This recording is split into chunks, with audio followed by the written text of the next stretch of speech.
So if you bought a jar of local honey recently, you probably paid, what, somewhere around $8 maybe? Yeah, that sounds about right for a farmer's market. But if the free market actually charged you for the agricultural collapse that those bees are, actively preventing, that single jar would probably cost you hundreds of Oh, dollars. absolutely. Easily hundreds. Every time you buy a product, whether it's a sleek new electric vehicle, a jar of honey, or even a fraction of a Bitcoin, there is this hidden ledger attached to it. Yeah. A ledger of social costs and benefits that you, the consumer, are not actually paying for. And today, we are opening that hidden ledger. Right. We're looking at the invisible economic architecture that basically dictates the true cost of human consumption. Because the price tag you see at the store or, the ticker on a crypto exchange, that is rarely the whole story. It's just the tip of the iceberg. Exactly.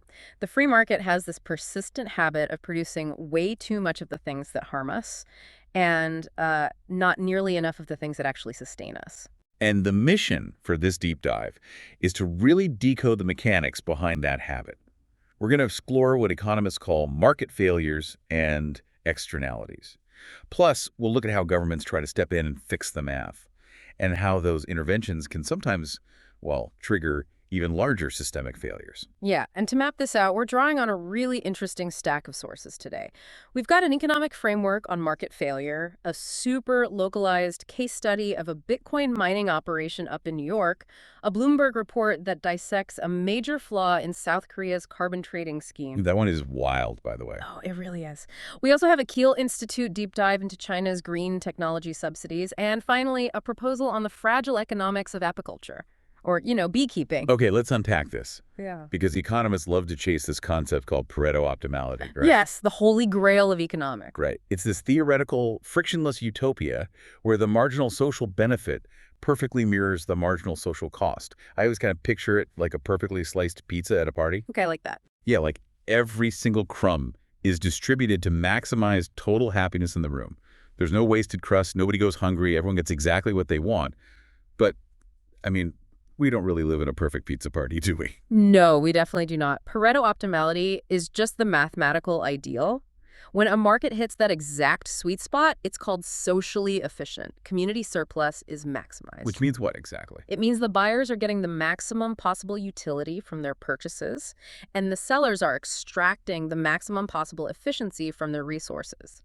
But as all our sources make abundantly clear today, the second you introduce actual messy human behavior into that theoretical math, Pizza gets dropped on the floor. exactly, the system shorts out. In the real world, markets aren't perfect. We get market failure, primarily because of something called externalities. And an externality is basically when someone else pays the price. Right. Or gets a benefit. Precisely. It's a spillover cost or a spillover benefit that lands squarely on a third party, someone who had absolutely nothing to do with the original transaction. Right. What happens when the pizza-making process dumps a bunch of garbage in the neighbor's yard? Which leads us straight into the dark side of production, or negative production externalities. Yeah, this happens when the cost to society, that marginal social cost, is significantly higher than the private cost to the producer. Because the producer isn't forced to actually pay for the environmental or societal damage they're causing. Right. Their operating costs are artificially low. And basic supply and demand tells us that when costs are artificially low, the free market will just over-allocate resources. We end up producing way too much of the bad stuff. And the case study of Dresden, New York, perfectly illustrates the sheer scale of this disconnect. Dresden is this small community situated right on Seneca Lake. It's a beautiful area. Yeah, gorgeous. And a company called Greenidge took over a retired 1930s-era coal power station there and retrofitted it to burn natural gas. But here's the kicker. They aren't using this facility to power the local grid. No. They are using the electricity behind the meter to run thousands of specialized ASIC computers to mine Bitcoin. Yeah, and the mechanics of Bitcoin mining require this insane arms race of computational power, which requires an astronomical amount of electricity. So the private cost to Greenidge is pretty straightforward. They pay for the natural gas, the maintenance of the turbines, and the computer hardware itself. But the social cost that's being dumped on the village of Dresden is just staggering. The environmental footprint is massive. In 2023 alone, this single facility emitted nearly 800,000 tons of carbon dioxide. Wait, 800,000 tons? Yeah. To visualize that, you'd have to put an additional 170,000 combustion engine cars on the road for an entire year, just to match the emissions of this one data center. That is absurd. And the local water supply is bearing a massive physical toll, too. Because to keep those thousands of computers from melting down, the facility draws up to 139 million gallons of water from Seneca Lake every single day for cooling. And when they discharge that water back into the lake, it's significantly warmer. Which changes the thermal baseline of the entire lake, right? Right. It alters the ecology, threatens fish populations, and it accelerates the growth of toxic algae blooms, which then ruins the lake for the local tourism and recreation economy. Exactly. The locals are paying for that. And on top of the water and the carbon, they have to live with the noise. So the noise. The source material describes this constant, inescapable humming, like a jet engine on a tarmac or a massive industrial refrigerator just running 24 hours a day. Now, let me play devil's advocate here for a second, because I look at a depressed upstate New York economy and I see an abandoned coal plant that got brought back to life. The company hires local contractors, they pay local taxes, they even make donations to the town's fire department. Right, the classic industrial trade-off. Yeah. From a purely economic standpoint, isn't that a fair trade? A community accepts some friction in exchange for economic revitalization. You know, if the benefits and the costs were distributed equally to the exact same people, the market might eventually find an equilibrium. But the people dealing with the jet engine noise and the local businesses losing tourism revenue because of the warm lake and algae, they aren't necessarily the ones mining the Bitcoin. Right. The private benefit is totally disconnected from the social cost. Exactly. The community is effectively subsidizing the company's profit margins with their local ecosystem and their health. The market fails because the ledger is fundamentally mismatched. So, since the free market is going to happily keep overproducing this pollution because it remains incredibly cheap for the producer to do so, how does the government step in to correct the balance? Well, they generally use two distinct toolkits. The first is a command approach. This is just pure legislative force. The government simply says you cannot emit more than a specific tonnage of CO2, or you must install closed-loop cooling systems. Right. It's the thou shalt not method. They force the producer to internalize the cost of their pollution through strict compliance. But the alternative is a market-based policy. So instead of dictating the exact technology or behavior, the government uses economics to correct the economics. Like a Pagovian tax, Yeah. carbon tax, for example. You calculate the financial cost of the environmental damage, and you tax the producer that exact amount per unit. You artificially push their private cost up until it finally matches the social cost. Which brings us to cap-and-trade schemes. The theory here is honestly brilliant in its elegance.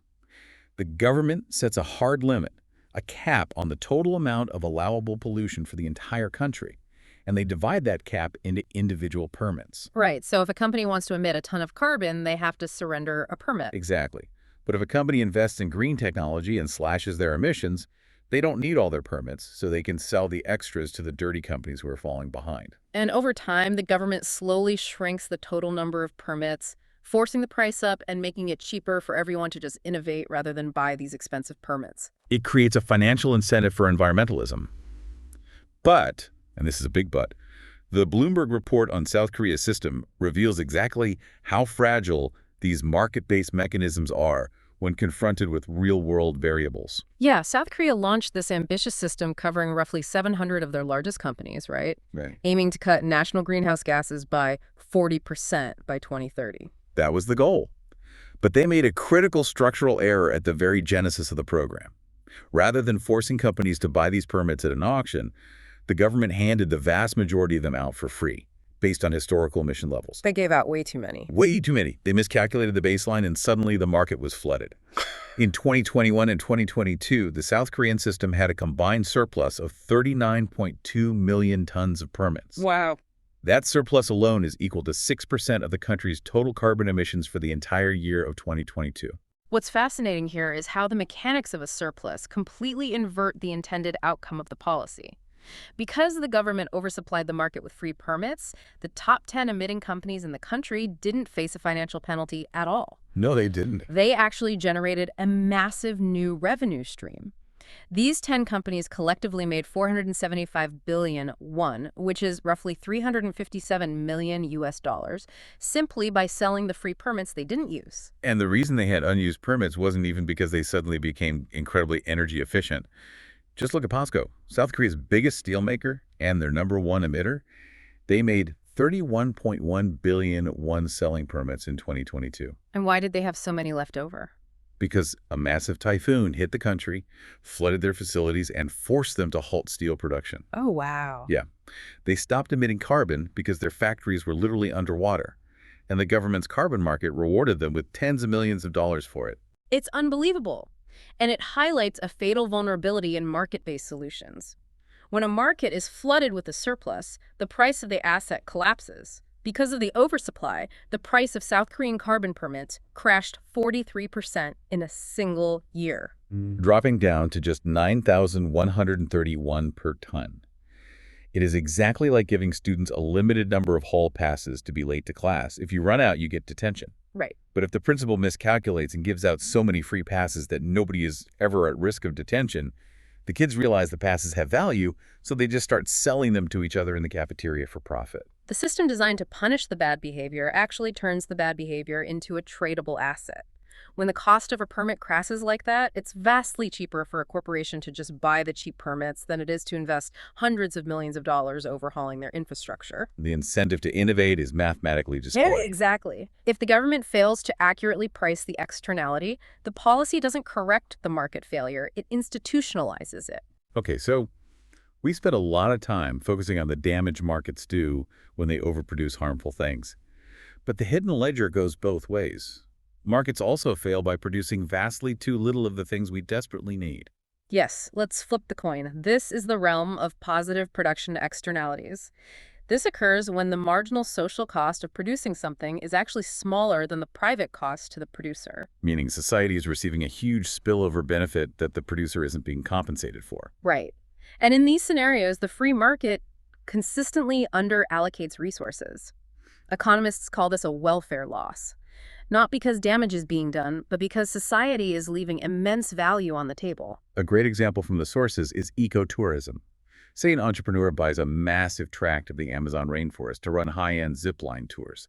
Their private motive is entirely profit-driven. They just want to sell tickets to tourists. But to run the business, they have to fiercely protect that forest from logging. Exactly. And by doing so, they maintain a vital carbon sink for the global climate. They preserve biodiversity. They prevent soil erosion that keeps the rivers clean for downstream villages. Society receives all of these massive existential benefits, and they don't pay the zipline operator a single cent for them. And the economic mechanics of apiculture or beekeeping provide an even starker example of this failure. The beekeeper shoulders an immense private cost burden. They have to purchase the physical hives, buy the protective equipment, manage complex parasitic diseases that constantly threaten the colony, and, labor through the whole extraction process. And their sole mechanism for recouping those costs in the free market is selling jars of honey or beeswax. Right. But the honey is almost irrelevant compared to what the bees are actually doing while they're out foraging. They are the invisible engine of the agricultural sector. They're providing pollination. And roughly 1/3 of the global food supply relies on pollinators, right? Yes, 1/3. From apples and almonds to blueberries and coffee. All of it relies on pollinators transferring genetic material between plants.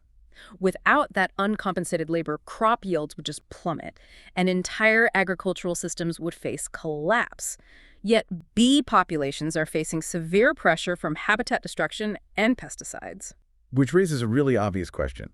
If bees are literally propping up 1/3 of our food supply, why aren't there way more beekeepers? Why aren't venture capitalists pouring billions into local apiaries? Well, because of the friction of the transaction. You can't put a toll booth on a bee. Right. The beekeeper pays for the hive, but the bees fly over the fence and pollinate the neighboring almond orchard for free.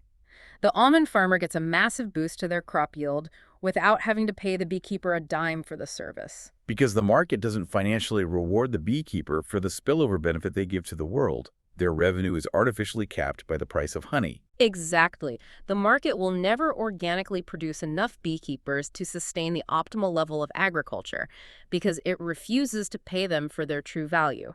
The beekeeper takes the financial risk, the farmer gets the bumper crop, and society gets a stable food supply. If the free market won't naturally create enough beekeepers or green technologies because the private costs are too high, how does the government tip the scales in the other direction? Through direct provision, where the state just uses tax revenue to build the infrastructure itself, or through subsidies. Mechanically, a subsidy is a financial grant given directly to the producer. It artificially absorbs a portion of their private costs. By shifting their supply curve downward, it lowers the barrier to entry. Right, which allows the producer to scale up and produce the socially optimal amount of the good. And to really comprehend the sheer market-warping power of a subsidy, we have to look at the Kiel Institute's analysis of China's green technology sector. We're talking about the global supply chain for EVs, solar panels, and wind turbines. The scale of the intervention there is unprecedented. The Chinese government is using aggressive subsidies to systematically dominate the global green tech transition. The data shows that in 2022, over 99% of publicly listed Chinese green tech companies received direct government subsidies. 99%. That is wild. Yeah, and the institute estimates that these subsidies are anywhere from 3 to 9 times higher than the incentives offered in the US or Germany. Just look at the trajectory of BYD, the Chinese electric vehicle giant. In 2020, they received roughly 220 million euros in direct state subsidies. Just 2 years later, in 2022, that number skyrocketed to 2.1 billion euros. 2.1 billion. Yes. That is a staggering injection of sovereign capital designed to fundamentally alter a company's risk profile and production capacity. And this raises a really complex point about the global ripple effects of state intervention. Because if we look at this purely through the lens of economic mechanics, the Chinese subsidies are performing exactly as a textbook says they should. They are forcefully scaling up a positive externality. By pouring billions into manufacturing capacity, they're driving down the global cost curve for green technology.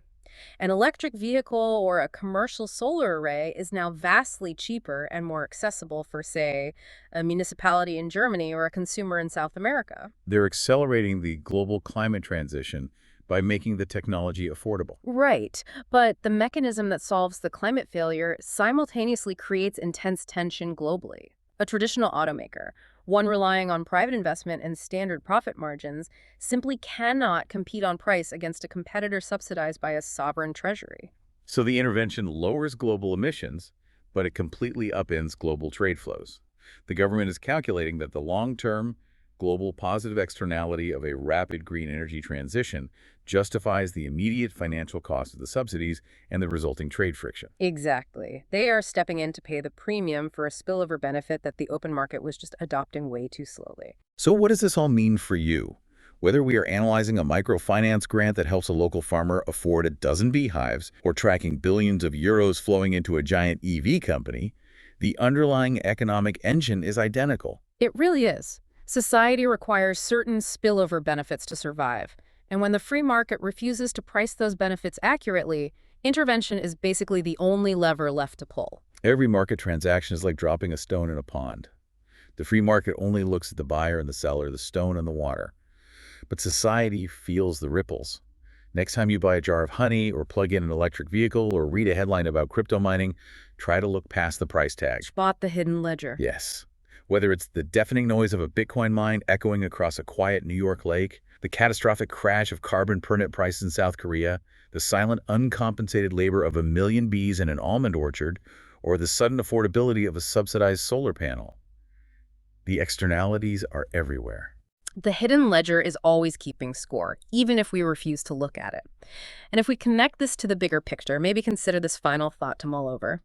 The foundational pillars of our entire global economy, the filtration of clean air, the stability of a predictable climate, the natural pollination of our food supply, these are services that the free market currently values at exactly zero. Right, zero. So if our entire global economy relies on incredibly valuable things that aren't priced into the market, what exactly is going to happen when nature eventually issues the invoice?